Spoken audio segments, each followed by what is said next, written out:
Ahojte, vítam vás opäť pri novom videu. Tentokrát to bude haul, keďže mi stále píšete, že by ste chceli vidieť, čo mám nové a nahromadilo sa mi toho celkom dosť, tak vám to postupne všetko ukážem. Poďme rovno na to. Začnem asi oblečením. Ako prvú vám ukážem túto bundu. Je to obyčajná čierna kožená, teda koženková bunda. Už ste ju mohli vidieť v poslednom outfitovom príspevku s tými šatami a staniskami. A veľmi sa mi páči, že má tuto také prešívanie. Je zo Shein, dole do popisku vám dám odkaz. A asi najlepšie vynikne na nejakých fotkách, tak tiež vám môžem dať link do popisku. Druhou vecou sú tieto čierne džínsy. Neviem, či ich uvidíte úplne, ale sú to jednoduché stretchové skinny džínsy od značky Dorothy Perkins. Veľmi sa mi na nich páči to, že tuto dole sú tak ako keby rozstravkami ukončené a sú tesne nad kotníky, čiže to super vyzerá aj s kotníkovými topánkami. A mám ich zo Zootu. Potom od tejto istej značky mám ešte ďalšie tri veci. Prvou je takáto blúzka. Je také kaký farby, úplne ľahučká a super vyzerá buď iba s nohavicami alebo zastrčená do nejakej sukne. Veľmi sa mi to páči. Chýbali mi v šatníku takéto nejaké elegantnejšie topy, tak začínam postupne doplňať arzenál a toto je prvá z nich.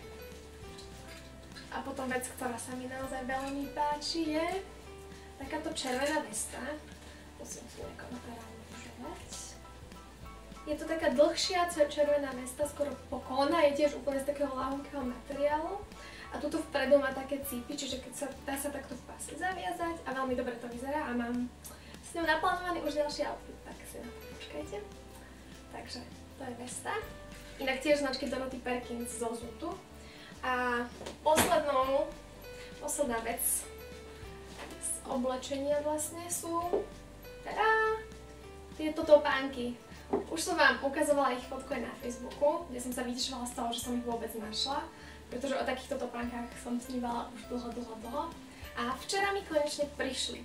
Čiže sú to takéto kožené kotníkové topánky, úplne jednoduché, ale veľmi sa mi páči, že majú tú gumu takto do viečka a toto napäť je taký zlatý detail a sú veľmi pohodlné a budem nosiť ku všetkému, takže moje nové obľúbené. Tešte sa na kopec outfitov s nimi.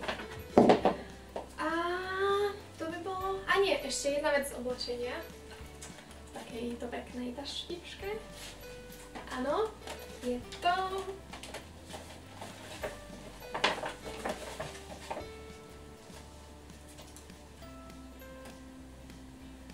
takáto jednoduchá modrá čiapka, ktorá je z kolekcie Balmain PHM-ko a dostali sme ju na uvedení v showroome a myslím, že na zimu sa vyjde a myslím, že mi ju bude aj môj priateľ kradnúť. Takže nevadí, požičiame si. Takže toľko k oblečeniu a presunieme sa asi na nejaké doplnky do domácnosti. Včera sme totiž boli v Ikei. A ako to dopadá, keď tam idete? No tak niečo si musíte doniesť. A čo som si tentokrát doniesla ja? Kopec pekných vecí, ako prvý vám ukážem. Je to pekný hrniec. Takže už som si na ňo brúsila zuby dávnejšie a konečne som si ho unesla, takže bude super na nejaké omáčičky alebo také veci. A veľmi sa mi páči, že je taký plechový, drevený, nedetailný a proste hrniec. A keď som ho teraz otvorila, som si až tam je ďalšia vec. Takýto prírodno-červený špagátik, ktorý už plánujem použiť na balenie vianočných darčekov. Ak by ste chceli video o balení vianočných darčekov, tak mi to napíšte dole a môžem niečo pripraviť. V podobnom plechovom štýle sú aj ďalšie veci.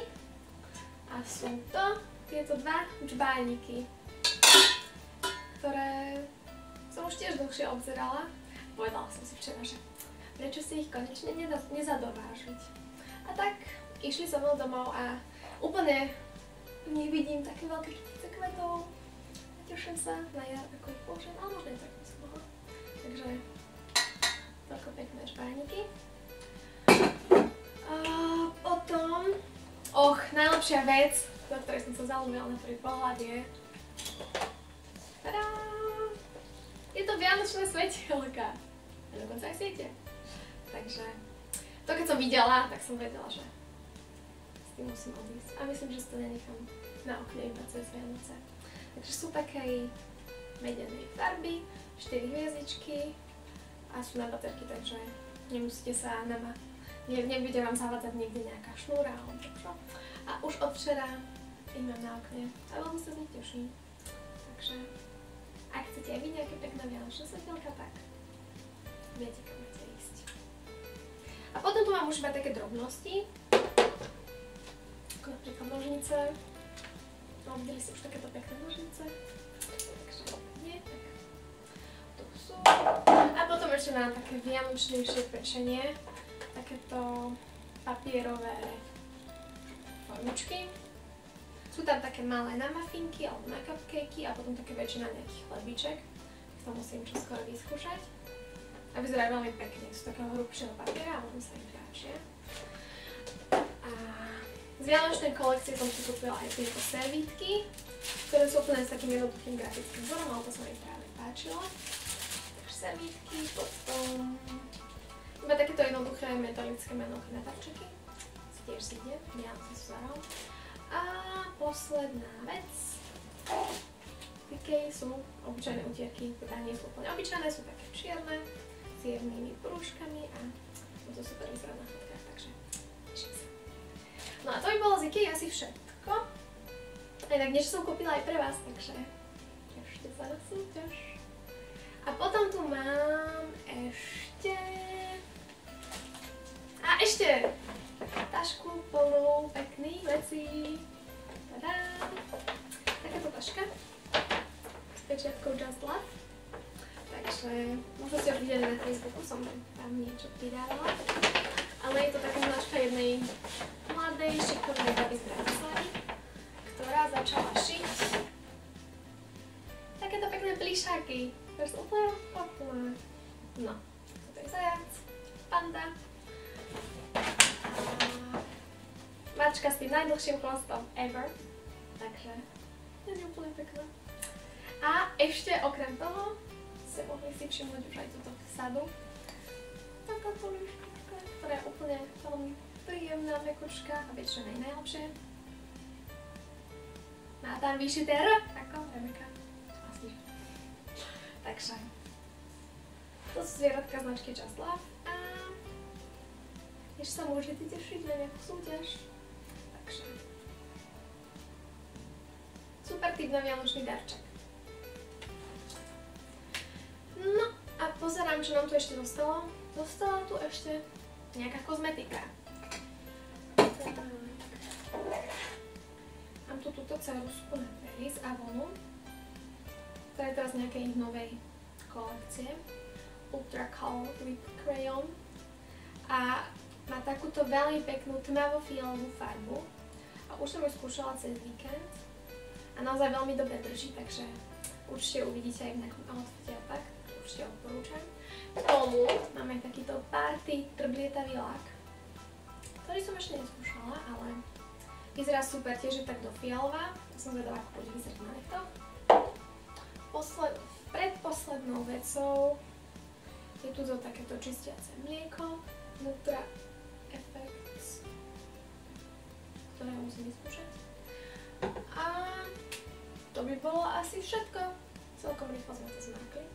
Tak dajte mi vedieť, či sa vám tie veci, čo vám nové páčili. A ak chcete viac takýchto videí, tak určite odoberajte môj kanál, lajkujte, píšte, čo sa vám páči, čo sa vám nepáči a teším sa na vás v ďalšom. Čaute!